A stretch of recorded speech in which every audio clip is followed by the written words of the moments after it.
जय हिंद दोस्तों, मैं आप सभी का हार्दिक स्वागत करता हूं हमारे चैनल द एग्ज़ाम टॉपर्स में। पिछली क्लास में हमने सूर्य के बारे में आपको बता दिया था। अब हम चर्चा करते हैं सौरमंडल, और सौरमंडल में भी किस पर, ग्रह अर्थात प्लेनेट के ऊपर। ग्रह क्या होते हैं?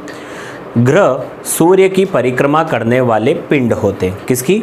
सूर्य की परिक्रमा करने वाले पिंड होते हैं। और ग्रह के क्या होते हैं? उपग्रह होते हैं अर्थात सैटेलाइट होते हैं। ग्रह का ना तो स्वयं का प्रकाश होता है, ना स्वयं की ऊर्जा होती है। ग्रह का ना तो स्वयं का प्रकाश होता है, ना स्वयं की देखा जाए ऊर्जा होती है। ये किसके माध्यम से ऊर्जा प्रकाश प्राप्त करते हैं? सूर्य के माध्यम से ऊर्जा और प्रकाश प्राप्त करते हैं। हमारे ब्रह्मांड में कुल ग्रह कितने हैं? तो हमारे ब्रह्मांड में कुल ग्रह कितने हैं? 8 है। पहले 9 ग्रह हुआ करते थे, परंतु 2006 में देखा जाए चेक गणराज्य की राजधानी प्राग में एक सम्मेलन हुआ था, जिसके कारण प्लूटो अर्थात यम को हमारे ग्रहों का दर्जा छीन लिया गया। और अब ब्रह्मांड में अर्थात सौरमंडल में ग्रहों की संख्या कितनी रह गई? 8 रह गई। अब हम सबसे पहले बात करते हैं सूर्य से सबसे निकटतम वाला ग्रह कहलाता है बुध, जिसको इंग्लिश में अपन मरकरी भी कहते हैं। यह सूर्य से दूरी के मामले में सबसे निकटतम ग्रह है। और यह सूर्य की परिक्रमा कितने दिनों में पूरी करता है? तो यह सूर्य की परिक्रमा 88 दिनों में पूरी करता है। कितने दिनों में? 88 दिनों में पूरी करता है। अब यह देखा जाए सूर्य से नज़दीक होने के कारण यहाँ पर जो दिन होते हैं वे अधिक गर्म होते हैं, और रातें जो होती हैं वह अधिक बर्फीली होती हैं। सूर्य से निकट होने के कारण यहाँ का दिन अधिक गर्म और रातें अधिक बर्फीली होती है। और इस ग्रह पर वायुमंडल नहीं है, और अगर वायुमंडल नहीं है तो इस ग्रह पे जीवन क्या होगा? संभव नहीं होगा।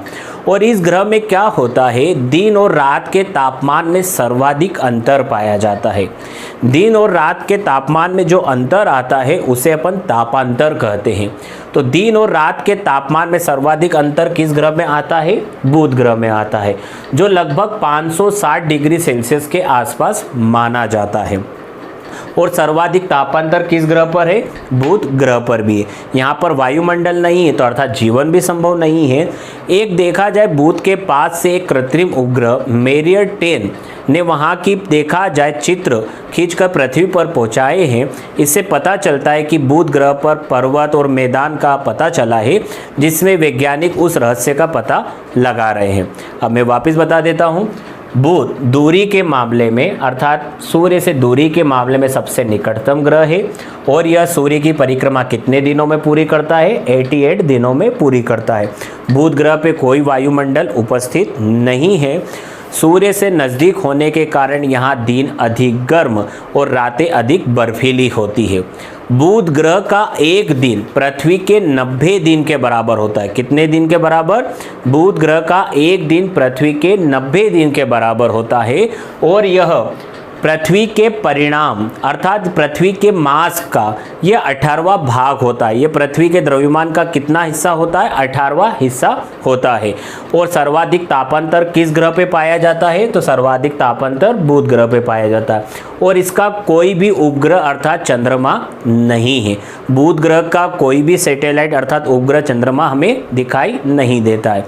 अब हम दूसरे ग्रह की बात करते हैं, शुक्र। शुक्र को इंग्लिश में कहा जाता है वीनस। यह सूर्य से दूरी के मामले में दूसरा ग्रह है। कौन सा है? दूसरा ग्रह। और यह सूर्य की परिक्रमा बाकी सब जो भी ग्रह परिक्रमा करते हैं उसके ठीक विपरीत दिशा में यह सूर्य की परिक्रमा करता है। बाकी सब ग्रह कैसे करते हैं? पश्चिम से पूरब अर्थात एंटी क्लॉक, परंतु यह क्लॉकवाइज अर्थात पूरब से पश्चिम की ओर परिक्रमा करता है। कौन? वीनस। यह सूर्य की परिक्रमा कैसे करता है? पूरब से पश्चिम की ओर करता है। और यह सूर्य की परिक्रमा कितने दिनों में पूरी करता है? तो यह सूर्य की परिक्रमा 225 दिनों में पूरी करता है। कितने दिनों में? 225 दिनों में पूरी करता है। आकार और द्रव्यमान में पृथ्वी से थोड़ा कम होने के कारण इसे पृथ्वी की बहन भी कहा जाता है। आकार और द्रव्यमान में पृथ्वी से थोड़ा कम होने के कारण इसे पृथ्वी की बहन भी कहा जाता है। इसे शाम के समय हमें पश्चिम दिशा में दिखाई देता है और सुबह के समय यह हमें पूरब दिशा में दिखाई देता है। इसी कारण इसे सांझ का तारा और भोर का तारा भी कहा जाता है। यहाँ के वायुमंडल में सर्वाधिक हमें कार्बन डाइऑक्साइड की मात्रा देखने को मिलती है और यहाँ पर कार्बन डाइऑक्साइड की सर्वाधिक मात्रा वो भी कितनी देखने को मिलती है, CO2 की मात्रा हमें कितनी 90%, कितनी 90% देखने को मिलती है, जिसके कारण यहाँ पर प्रेशर कुकर की स्थिति पैदा होती है। इसी कारण यह हमारे सौर मंडल का सर्वाधिक गर्म ग्रह है। आपसे पूछा जाए कि सौर मंडल का सर्वाधिक गर्म ग्रह कौन सा है, तो शुक्र है। वैसे दिमाग में ये आता है कि सूर्य के जो पास होगा वही सबसे अधिक गर्म ग्रह होगा, परंतु यह नहीं, यह सूर्य से दूसरे नंबर का ग्रह तो है, परंतु यहाँ के वायुमंडल में सर्वाधिक कौन सी गैस है, कार्बन डाइऑक्साइड। और कार्बन डाइऑक्साइड की मात्रा जब बढ़ती है तो आपको सभी को पता है कि वो तापमान बढ़ाती है। तो सौर मंडल का सर्वाधिक गर्म ग्रह कौन सा है, शुक्र है। यह सूर्य और चंद्रमा के बाद सर्वाधिक चमकीला यही दिखाई देता है। हमारे सौर मंडल में सूर्य और चंद्रमा के बाद सर्वाधिक चमकीला कौन सा दिखाई देता है, शुक्र ग्रह ही दिखाई देता है। और बुध ग्रह के समान इसका भी कोई उपग्रह, सैटेलाइट, चंद्रमा नहीं है। अब हम चर्चा करते हैं पृथ्वी की। पृथ्वी को इंग्लिश में अर्थ कहा जाता है और यह सूर्य की परिक्रमा 365 दिनों में पूरी करती है। कितने दिनों में, 365 दिनों में पूरी करती है। और इसका एग्जिट टाइम देखा जाए, 365 दिन तो संभावित है, परंतु इसका एग्जिट टाइम जो देखा जाए 365 दिन 5 घंटे 48 मिनट 46 सेकंड में यह सूर्य का चक्कर पूरा करती है। कितने में, 365 दिन 5 घंटा 48 मिनट 46 सेकंड में यह सूर्य की परिक्रमा करती है। यह अपने अक्ष पर 23.5 डिग्री झुकी हुई, कितने डिग्री झुकी हुई है, 23.5 डिग्री झुकी हुई है। और यह 23.5 डिग्री झुकने के पश्चात ही किसकी परिक्रमा करती है, सूर्य की परिक्रमा करती है। और 23.5 डिग्री झुकने के पश्चात ही जब यह अपने अक्ष पर घूमती है और एक चक्कर पूरा लगाती है, उसी के कारण क्या होते हैं, दिन और रात होते हैं। ब्रह्मांड से देखने पर पृथ्वी हमें नीले रंग की दिखाई देती है। और ये क्यों दिखाई देती है, क्योंकि पृथ्वी पर सर्वाधिक मात्रा में क्या है, तो पृथ्वी पर सर्वाधिक मात्रा में जल है। इसी कारण ब्रह्मांड से देखने पर यह हमें नीली रंग की दिखाई देती है। और यहाँ पर पानी कितना पाया जाता है, तो 70.8% क्या है, यहाँ पर पानी है, जिसे अपन 71% लगभग कहते हैं। और स्थल भाग कितना है, 29.2% क्या है, स्थल भाग है। पृथ्वी का एकमात्र उपग्रह है जिसका नाम क्या है, चंद्रमा है। इसका एकमात्र क्या है, उपग्रह है जिसका नाम क्या है, चंद्रमा अर्थात मून है। अब हम चौथे ग्रह की बात करते हैं, मंगल अर्थात मार्स की। अब यह देखा जाए सूर्य से दूरी के मामले में चौथा ग्रह है और यह सूर्य की परिक्रमा कितने दिनों में पूरी करता है, तो यह सूर्य की परिक्रमा 687 दिनों में पूरी करता है। कितने दिनों में, 687 दिनों में पूरी करता है। यह हमें देखा जाए लाल रंग का दिखाई देता है। लाल रंग का क्यों दिखाई देता है, आयरन ऑक्साइड के कारण। किसके कारण, आयरन ऑक्साइड के कारण हमें कौन से रंग का दिखाई देता है, लाल कलर का दिखाई देता है। अब इसके भी देखा जाए पृथ्वी का जो एकमात्र उपग्रह है वो चंद्रमा है। इसी के प्रकार मंगल के भी 2 उपग्रह हैं जिनके नाम है फोबोस और डीमोस। इसके कितने उपग्रह हैं, तो 2 हैं। एक का नाम है फोबोस और एक का नाम है डीमोस। जो डीमोस है वह हमारे सौर मंडल का सबसे छोटा उपग्रह है। कौन, डीमोस जो है वह हमारे सौर मंडल का सबसे छोटा उपग्रह है।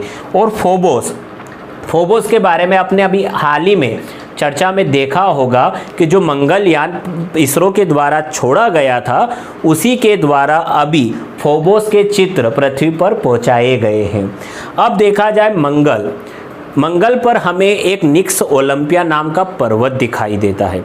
निक्स ओलंपिया पर्वत की जो ऊंचाई है वो माउंट एवरेस्ट से 3 गुना अधिक है। कितनी है, माउंट एवरेस्ट से 3 गुना अधिक है। मंगल पर पता लगाने और उसके रहस्यों का सुलझाने के लिए विभिन्न देखा जाए वैज्ञानिक संगठन ने वहां पर अपने सैटेलाइट पहुंचाए हैं, जिसमें मार्स ओडेसी 2005 में नासा के द्वारा, मार्स क्यूरियोसिटी रोवर 2012 में नासा के द्वारा, मंगलयान इसरो के द्वारा 2013-14 में, मंगलयान 2013 में इसरो के द्वारा छोड़ा गया था। यह 5 नवंबर 2013 को PSLV C-25 किसके द्वारा, PSLV C-25 के द्वारा छोड़ा गया था, polar satellite launching vehicle satellite 25 के द्वारा यह छोड़ा गया था। परंतु यह प्रमंगल की कक्षा में देखा जाए कब स्थापित हुआ था, तो यह मंगल की कक्षा में सितंबर 2014 में स्थापित हुआ था और यह वर्तमान में इसी मंगलयान के द्वारा किसके चित्र पहुंचाए गए हैं, फोबोस के चित्र पहुंचाए गए हैं। अब हम बात करते हैं सबसे बड़े सौरमंडल के ग्रह की, जिसका नाम क्या है, बृहस्पति, जिसको अपन इंग्लिश में क्या कहते हैं, जुपिटर कहते हैं। यह सूर्य की परिक्रमा कितने वर्षों में पूरी करता है, तो यह सूर्य की परिक्रमा 11.9 वर्षों में पूरी करता है, अर्थात लगभग 12 वर्ष में यह सूर्य की परिक्रमा पूरी करता है। इसके भी देखा जाए उपग्रह का पता लगाया जा चुका है और इसके वर्तमान में कितने उपग्रह हैं, इसके वर्तमान में कुल उपग्रह कितने हैं, 79 है। कितने उपग्रह हैं, 79 इसके उपग्रह हैं। इस 79 उपग्रह में से इसका एक सबसे बड़ा उपग्रह है जिसका नाम है गैनीमेड। क्या नाम है उसका, गैनीमेड। यह हमारे सौर मंडल का सबसे बड़ा उपग्रह है। आपसे पूछा जाए कि सौर मंडल का सबसे बड़ा उपग्रह कौन सा है, तो गैनीमेड, वो किसका है, बृहस्पति का। और सौर मंडल का सबसे छोटा उपग्रह कौन सा है, तो डीमोस है, वो किसका है, मंगल का। यह एकमात्र ऐसा ग्रह है जिसमें ग्रह के साथ साथ तारे के गुण भी है, अर्थात स्वयं का प्रकाश भी है, स्वयं की ऊर्जा भी है और स्वयं की रेडियो ऊर्जा भी इसी ग्रह में देखी गई है। यहाँ का जो वायुमंडलीय दबाव होता है वो पृथ्वी के वायुमंडलीय दबाव के 1 करोड़ गुना अधिक होता है। कितना करोड़ गुना अधिक होता है, 1 करोड़ गुना अधिक होता है। और इसके उपग्रह कितने हैं, 79 होते हैं। आप सभी को पता होगा कि इस पृथ्वी पर और ख़ास करके भारत में देखा जाए सिंहस्थ अर्थात कुंभ मेले का आयोजन होता है, जो 4 जगह होता है। कहाँ कहाँ पर होता है, हरिद्वार अर्थात गंगा के तट पर, इलाहाबाद अर्थात गंगा यमुना के संगम पर, उज्जैन अर्थात शिप्रा के तट पर, नासिक अर्थात गोदावरी के तट पर। अब देखा जाए उज्जैन में जो मेला लगता है कुंभ का मेला, उसे कुंभ का मेला ना कहकर सिंहस्थ का मेला कहा जाता है। और क्यों कहा जाता है, जब देखा जाए सिंह राशि में बृहस्पति का प्रवेश होता है। किस राशि में, सिंह राशि में बृहस्पति का प्रवेश होता है, तब जाकर उज्जैन में काय का आयोजन होता है, सिंहस्थ अर्थात कुंभ मेले का आयोजन होता है, जो कब होता है, देखा जाए 12 वर्ष में। और आप सभी को पता है बृहस्पति सूर्य की परिक्रमा कितने दिनों में पूरी करता है, 11.9 वर्ष में, अर्थात लगभग 12 वर्ष में पूरी करता है। यही कारण होता है कि उज्जैन में सिंहस्थ का आयोजन होता है। उसके लिए सबसे महत्वपूर्ण भूमिका कौन निभाता है, बृहस्पति ही निभाता है। अब हम अगले ग्रह की चर्चा करते हैं जिसका नाम है शनि, जिसको इंग्लिश में हम सैटर्न भी कहते हैं। देखा जाए शनि सूर्य की परिक्रमा कितने दिनों में पूरी करता है, तो यह सूर्य की परिक्रमा 29.5 वर्षों में पूरी करता है, अर्थात देखा जाए 29.5 अर्थात 29.5 वर्षों में यह सूर्य की परिक्रमा करता है। इसकी सबसे बड़ी विशेषता क्या होती है, इसके चारों ओर पूर्ण विकसित वलयों का होना। और उन वलयों की संख्या भी कितनी है, तो उन वलयों की संख्या कितनी है, 7 है। और वो वलय काय से निर्मित होते हैं, तो धूल कण से निर्मित होते हैं, जो गुरुत्वाकर्षण के कारण इसके चारों ओर परिक्रमा लगाते रहते हैं। इसी कारण शनि को गैसों का गोला या गैलेक्सी समान ग्रह भी कहा जाता है।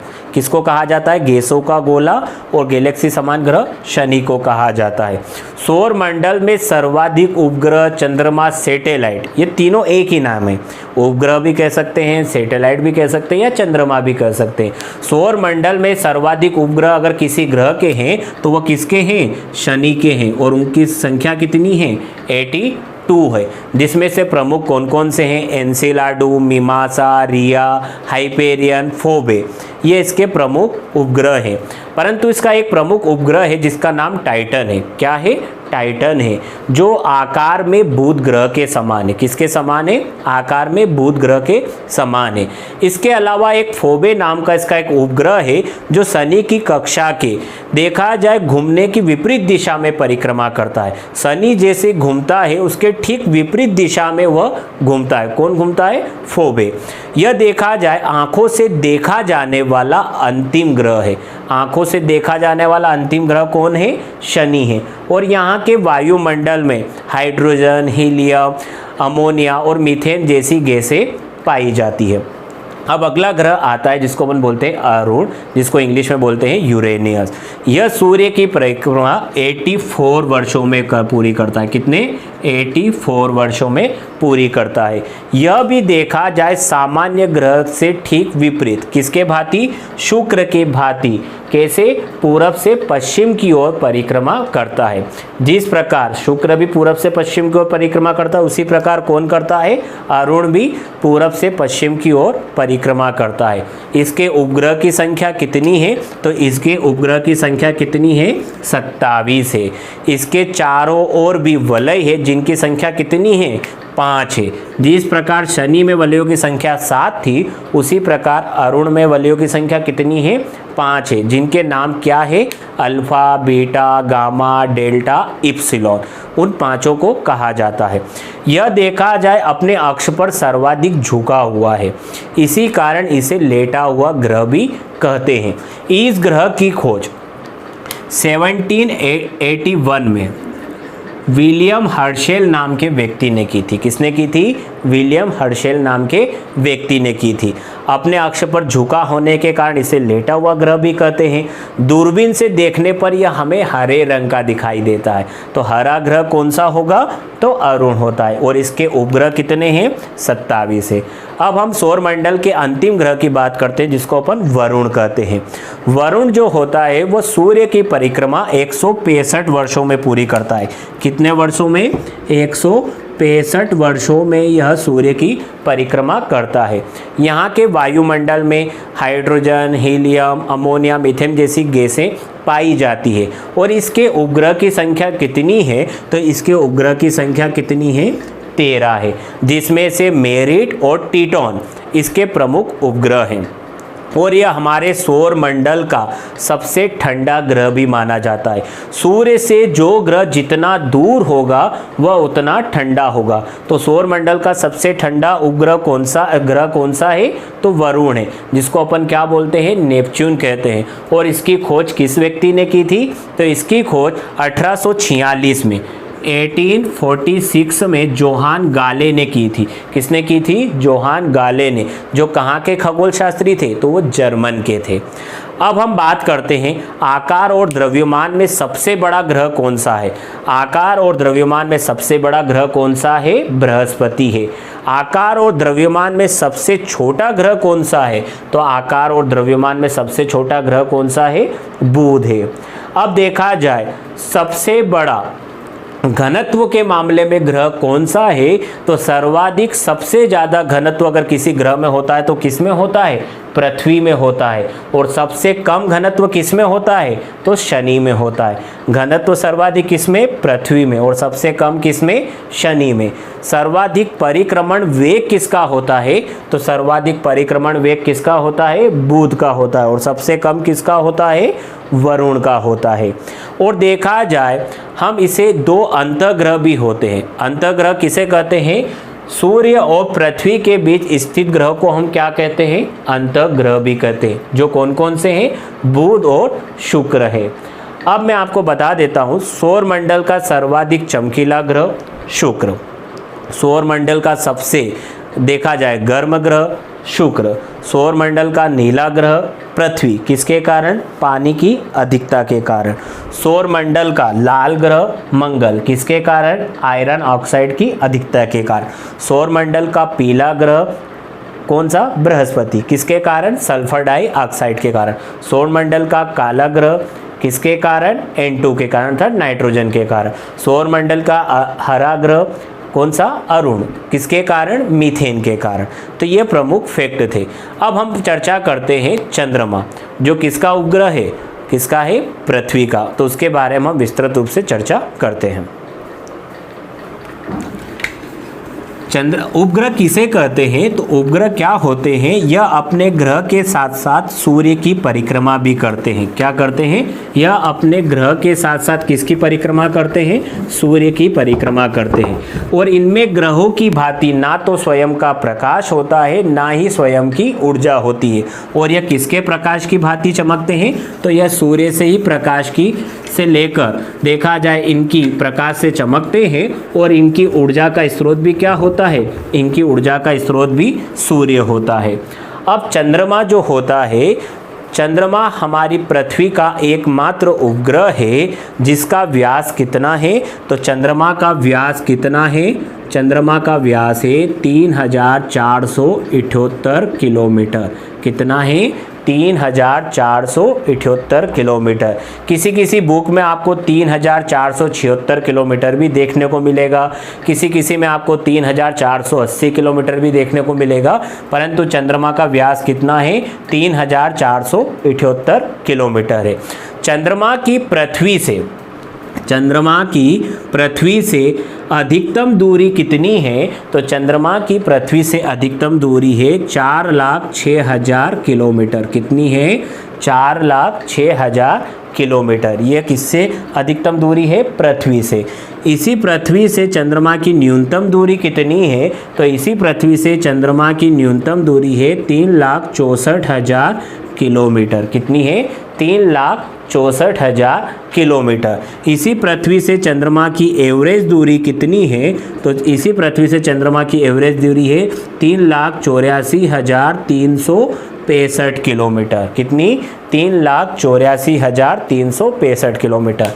अधिकतम दूरी कितनी? 4,06,000 किलोमीटर। न्यूनतम कितनी? 3,64,000 किलोमीटर। औसत अर्थात माध्य दूरी कितनी? 3,84,365 किलोमीटर। और चंद्रमा का व्यास कितना है? 3,478 किलोमीटर। अब चंद्रमा का द्रव्यमान कितना होता है? तो चंद्रमा का जो द्रव्यमान अर्थात मास पृथ्वी के द्रव्यमान के सापेक्ष 1:81.30 होता है। कितना? 1:81.30। इसे अपन साधारण भाषा में 1/81 भी लिख सकते हैं। चंद्रमा का द्रव्यमान पृथ्वी के द्रव्यमान के सापेक्ष कितना होता है? 1/81 होता है। चंद्रमा का जो घनत्व होता है वो पानी के सापेक्ष कितना होता है? अर्थात डेंसिटी। चंद्रमा का घनत्व अर्थात डेंसिटी कितनी होती है? तो चंद्रमा का जो घनत्व होता है वह पानी के सापेक्ष, डेंसिटी किसके सापेक्ष? पानी के सापेक्ष कितना होता है? 3.34। कितना होता है? 3.34। और इसी देखा जाए चंद्रमा का घनत्व पृथ्वी के सापेक्ष कितना होता है? तो 0.6058। कितना होता है? 0.6058। पानी के सापेक्ष कितना? 3.34 और पृथ्वी के सापेक्ष 0.6058 होता है। अब देखा जाए चंद्रमा की दक्षिणी भाग पर एक सबसे ऊंचा पर्वत दिखाई देता है जिसका नाम क्या है? जिसका नाम है लीपनीटज। क्या है? लीपनीटज। और इसकी देखा जाए ऊंचाई कितनी है? तो इसकी ऊंचाई है 10,668 मीटर, जिसे अपन लगभग 35,000 फीट भी कह सकते हैं। यह चंद्रमा का सबसे ऊंचा पर्वत है। चंद्रमा पृथ्वी से कितना प्रतिशत दिखाई देता है? तो चंद्रमा पृथ्वी से लगभग 57% दिखाई देता है। कितना दिखाई देता है? 57% दिखाई देता है। चंद्रमा पर आपको सभी को पता है अपोलो 11 के द्वारा, है ना, चंद्रमा पर पहुंचने वाला पहला व्यक्ति कौन था? तो नील आर्मस्ट्रॉन्ग था और उसके साथ एडविन नाम का व्यक्ति भी गया था। परंतु नील आर्मस्ट्रॉन्ग ने चंद्रमा की जिस सतह पर अपना पहला कदम रखा था वह जगह क्या कहलाती है? तो वह जगह कहलाती है शांति सागर। क्या कहलाती है? शांति सागर। तो इस प्रकार के प्रमुख फैक्ट थे। अब हम मिलते हैं अगली क्लास में। तब तक के लिए घर पे रहें, स्वस्थ रहें। भारत माता की जय।